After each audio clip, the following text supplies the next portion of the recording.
মুসা নবী একদিন আল্লাহর কাছে কয়, আল্লাহ ফেরাউনে তো জ্বালান জ্বালায়, তুমি কি ফেরাউনকে গজব দিয়া ধ্বংস করতে পারো না?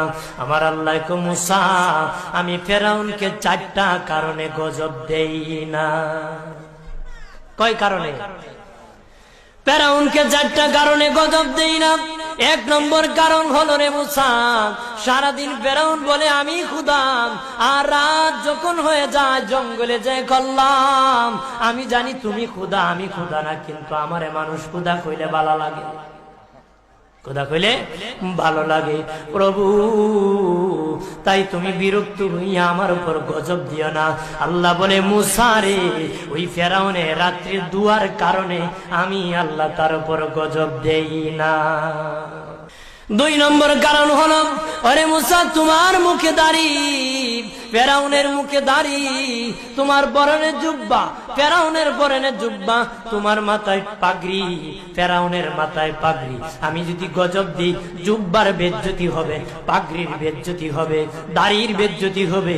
মুসা রে, ওই জুব্বার পাগড়ির ইজ্জত রক্ষার কারণে আমি আল্লাহ ফেরাউনকে গজব দেই না।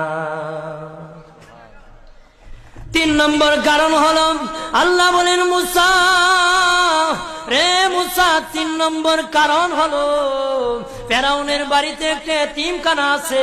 প্রতিদিন দুপুর বেলায় এতিমরা ফেরাউনের বাড়িতে মেহমানদারি করে।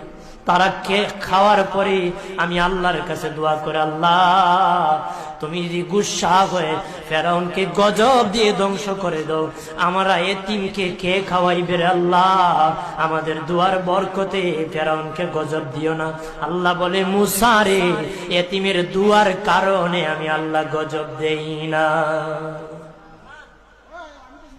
4 নম্বর কারণ, আল্লাহ বলেন, মুসা ফেরাউনের একটা মাছ বিদ্ধ, হাঁটতে পারে না। ফেরাউন নিজ হাতে নিয়ে গোসল করা, নিজ হাতে মায়ের শরীরে তৈল লাগায় দেয়, নিজ হাতে ফেরাউন খাওয়ায় দেয়।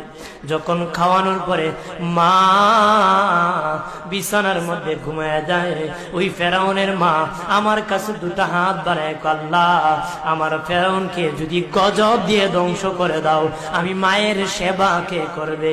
আল্লাহ বলেন, মুসা রে, ফেরাউনের মায়ের দুয়ার কারণে আমি আল্লাহ গজব দেই না।